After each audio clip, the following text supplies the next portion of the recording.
For the purposes of the social reform required, the class of caste Hindus other than Brahmins is feeble.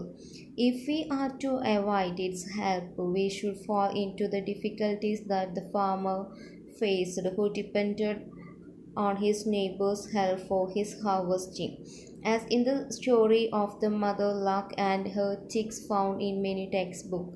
So, ഒരു ബ്രാഹ്മിനെ feed ചെയ്യണമെങ്കിൽ തന്നെ ആരാണ് ഫാമേഴ്സാണ് എന്ത് ചെയ്യുന്നത് work ചെയ്യുന്നത് അതർവൈസ് ദേ വിൽ ബി ഫീപ്പിൾ അല്ലേ എങ്ങനെയായിരിക്കും ആകെ വീക്കായി പോവും സോ പരസ്പരമുള്ള ഒരു ഷെയറിങ് ഇപ്പോൾ ഒരു ഫാമർ ആയിക്കോട്ടെ ആ ഫാമർക്ക് ഒറ്റയ്ക്ക് എന്ത് ചെയ്യാൻ പറ്റില്ല ഈ ഒരു ഹാർവസ്റ്റിന് വേണ്ട രീതിയിലുള്ള കാര്യങ്ങൾ എന്ത് ചെയ്യാൻ പറ്റില്ല സോ എന്തെങ്കിലും ഒരു കാര്യം നമ്മളുടെ സൊസൈറ്റിയിൽ നല്ല രീതിയിൽ ഒരു പ്രോസ്പെരിറ്റിക്ക് വേണ്ടി ചെയ്യണമെങ്കിൽ പോലും അൺടച്ചബിലിറ്റി എന്താണെന്നാണ് പറയുന്നത് ഒരു തടസ്സമാണെന്നാണ് അദ്ദേഹം പറയുന്നത്.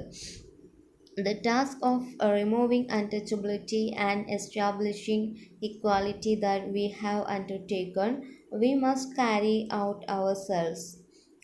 Others will not do it. Our life will gain its true meaning if we consider that we are born to carry out this task and set to work in earnest. Let us receive this merit which is awaiting us.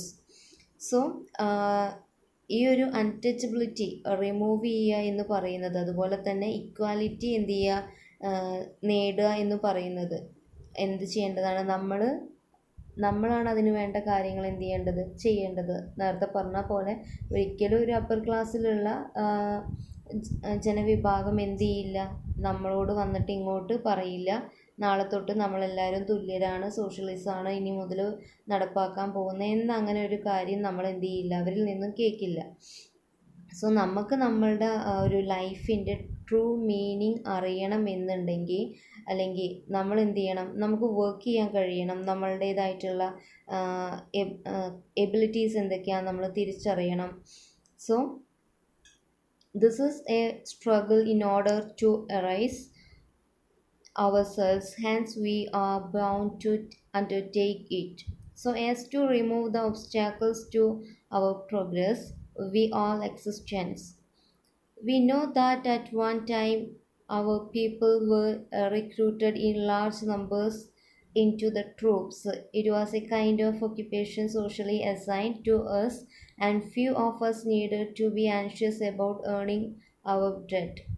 Other classes of our level have found their way into the troops, the police, the courts, and the officers to earn their bread.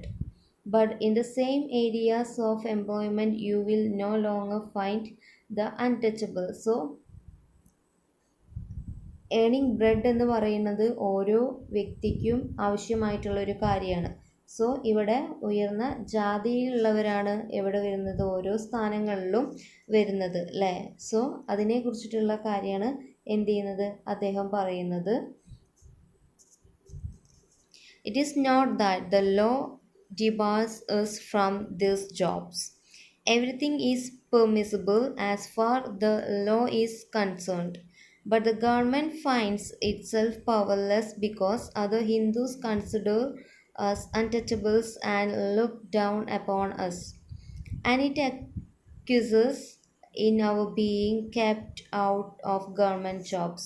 Nor can we take up any decent trade. It is true, partly, that we lack money to start business.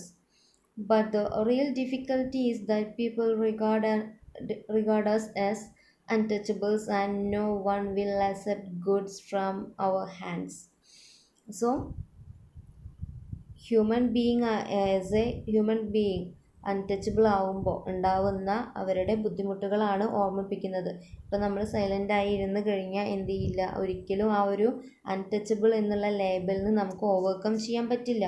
So ഇത്തരത്തിലുള്ള കാര്യങ്ങളൊക്കെ നമ്മൾ അനുഭവിക്കുന്നു, പക്ഷെ അതൊരിക്കലും നിയമം വഴി സ്ഥാപിതമായിട്ടുള്ളൊരു situation അല്ല. So not that the law debars us from these jobs. ഈ പറയുന്ന ജോബ്സിൽ നിന്നൊന്നും നിയമത്തിൽ ഒരിക്കലും പറയുന്നില്ല ഈ ഒരു വ്യക്തി എന്താവരുത്, ഈ ഒരു പൊസിഷൻ ക്യാരി ചെയ്യരുത് എന്ന് പറയുന്നില്ല.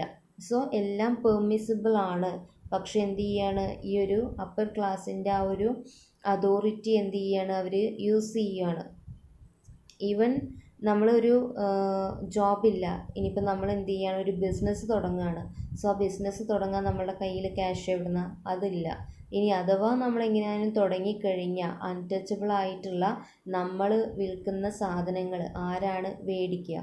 സോ ഒരുപാട് ട്രബിൾസ് എന്ത് ചെയ്യുന്നുണ്ട്, ഈ ഒരു അൺടച്ചബിലിറ്റി കൊണ്ട് ഹ്യൂമൻ ലൈഫിനെ ബാധിക്കുന്നുണ്ട് എന്ന് അദ്ദേഹം എന്ത് ചെയ്യാണ്, കോൺഷ്യസ് ആക്കുകയാണ് അദ്ദേഹത്തിൻ്റെ ആ ഒരു ഓഡിയൻസിന്.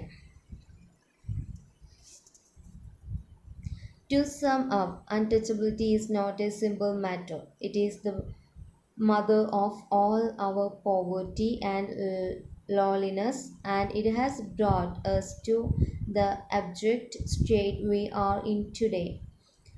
If we want to rise ourselves out of it, we must undertake this task. We cannot be saved in any other way. It is a task not for our benefit alone. It is also for the benefit of the nation. So എന്ത് ചെയ്യാണ്, അൺടച്ചബിലിറ്റിയെ കുറിച്ച് പറയുകയാണെങ്കിൽ it is not a simple matter. സിമ്പിളായിട്ടുള്ളൊരു കാര്യമൊന്നുമല്ല. ഈ untouchability ഉള്ളത് കൊണ്ട് സൊസൈറ്റിയിൽ ഒരുപാട് ദോഷവശങ്ങളുണ്ട്. അതുപോലെ തന്നെ കോംപ്ലക്സിറ്റീസ് ഉണ്ടാക്കുന്നുണ്ട് ഹ്യൂമൻ ലൈഫിനെ. നമ്മളുടെയൊക്കെ ഈ ഒരു പോവേർട്ടിയുടെ തന്നെ കാരണം എന്ന് പറയുന്നത് എന്താണ്, അൺടച്ചബിലിറ്റി നാട്ടിൽ സസ്റ്റെയിൻ ചെയ്യുന്നത് കൊണ്ടാണ് എന്ത്, ഈ ഒരു പോവേർട്ടി പോലും ഇങ്ങനെ നിലനിൽക്കുന്നത്. നല്ല രീതിയിൽ നമുക്ക് ബിസിനസ് ചെയ്യാൻ പറ്റുന്നില്ല, വർക്ക് ചെയ്യാൻ പറ്റുന്നില്ല, നമുക്ക് ഏർണിങ്സ് ഉണ്ടാവുന്നില്ല. നമ്മളിലേക്ക് എത്തേണ്ട ഏർണിങ്സ് മൊത്തം എന്ത് ചെയ്യാണ്, അപ്പർ ക്ലാസ്സും അതുപോലെ തന്നെ ആ അതോറിറ്റി പവറിലുള്ള അപ്പർ ക്ലാസ്സിലെ വ്യക്തികളുടെ കയ്യിൽ മാത്രം എത്തുകയാണ്. നമ്മൾ ചെയ്യുന്ന വർക്കും ഹൈ ടാക്സും നമ്മൾ കൊടുക്കുക. അപ്പോൾ നമ്മളുടെ ജീവിതം എന്തായി മാറുകയാണ്, പോവർട്ടിയായി മാറുകയാണ് because of this untouchability. So എന്ത് ചെയ്യണമെന്നാണ് പറയുന്നത്, ഇങ്ങനൊരു കാര്യത്തിനെ നമ്മൾ എതിർക്കുക എന്ന് പറയുമ്പോൾ അത് എന്തിനൂടെ വേണ്ടിയിട്ട്, നമ്മളെ ഒരു വ്യക്തിയുടെ മാത്രം ബെനിഫിറ്റിന് വേണ്ടിയിട്ടല്ല. It is also for the benefit of the nation. Hindu society must sink unless the untouchability that has become a part of the four caste system is eradicated. Among the resources that any society needs in the struggle for life, a great resource is the moral order of the society. And everyone must admit that a society in which the existing moral order upholds things that disrupt the society and condemns those that would unite the members of the society must find itself defeated in any struggle for life with other societies. A society which has the opposite moral order, one in which things that unite are considered laudable and things that divide are condemned, is sure to succeed in any such struggle. So ഈ ഒരു Hindu society എന്തിൽ zinc ചെയ്തിരിക്കുക, ഒരു അൺടച്ചബിലിറ്റിയിൽ എന്ത് ചെയ്തുകൊണ്ടിരിക്കുകയാണ്, zinc ചെയ്തുകൊണ്ടിരിക്കുകയാണ്. So നമുക്കത് എന്ത് ചെയ്യേണ്ടതുണ്ട്, ആ ഒരു സ്ട്രഗിൾ നിറഞ്ഞ ആ ഒരു ലൈഫിനെ എന്ത് ചെയ്യേണ്ടതുണ്ട്, ഓവർകം ചെയ്യേണ്ടതുണ്ട്. ഈ സൊസൈറ്റീനെ ഒരു ധാർമ്മികമായിട്ടുള്ള ക്രമത്തിലേക്ക് കൊണ്ടുവരേണ്ടതുണ്ട് അല്ലേ. ഈ ഒരു കാസ്റ്റ് സിസ്റ്റത്തിൽ നിന്നും ഈ ഒരു മോറൽ ഓർഡറിലേക്ക് നമ്മളുടെ ഈ ഒരു സൊസൈറ്റീനെ കൊണ്ടുവരേണ്ടതുണ്ട്. പക്ഷെ നമ്മുടെ സൊസൈറ്റി എന്ന് പറയുന്നത് ഓപ്പോസിറ്റ് മോറൽ ഓർഡറിലാണ് പോകുന്നത്.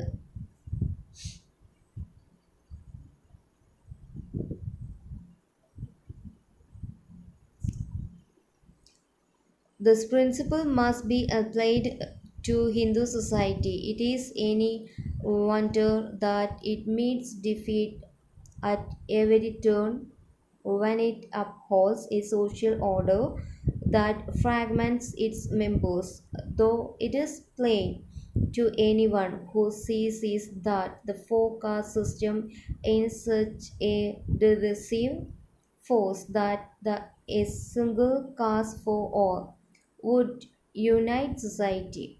If we wish to escape these disastrous conditions, we must break down the framework of the four-caste system and replace it by a single caste system. So ഇത്തരത്തിലുള്ള ഒരു ധാർമ്മികമല്ലാത്തൊരു സോഷ്യൽ ഓർഡർ എന്നുള്ളത് നമ്മൾ എന്ത് ചെയ്യേണ്ടതുണ്ട്, change ചെയ്യേണ്ടതുണ്ട്. Change ചെയ്യുന്ന ടൈമിൽ നമ്മൾ ശ്രദ്ധിക്കേണ്ട കാര്യം എന്താ, നമ്മുടെ ഈ ഒരു സൊസൈറ്റിയുടെ ഫ്രെയിം വർക്ക് ഒരു ഫോർകാസ്റ്റ് ഫ്രെയിം വർക്കിൽ നിന്നും ഇപ്പോൾ ഈ ഒരു ബ്രാഹ്മിൻസിനെ അപ്പർ ക്ലാസ്സിലും അതുപോലെ തന്നെ നമ്മളെപ്പോൾ ഉള്ള ദളിറ്റ്സ് ഏറ്റവും ലോവർ ക്ലാസ് അങ്ങനെ ഒരു കാറ്റഗറി ആവാതെ ഒരു സിംഗിൾ കാസ്റ്റ് സിസ്റ്റം നമ്മളുടെ സൊസൈറ്റിയിൽ കൊണ്ടുവന്നാലാണ് ഒരു പ്രോസ്പെരിറ്റി ഈ ഒരു നേഷൻ തന്നെ ഉണ്ടാവുള്ളൂ. ഒരു വ്യക്തിക്ക് മാത്രമല്ല, ഈ ഒരു ഹോൾ നേഷൻ തന്നെ ഒരു പ്രോസ്പെരിറ്റി എന്ന് പറയുന്നത് അതിലൂടെ മാത്രമാണ് സാധിക്കുള്ളൂ എന്ന് പറയുകയാണ് ബി ആർ അംബേദ്കർ.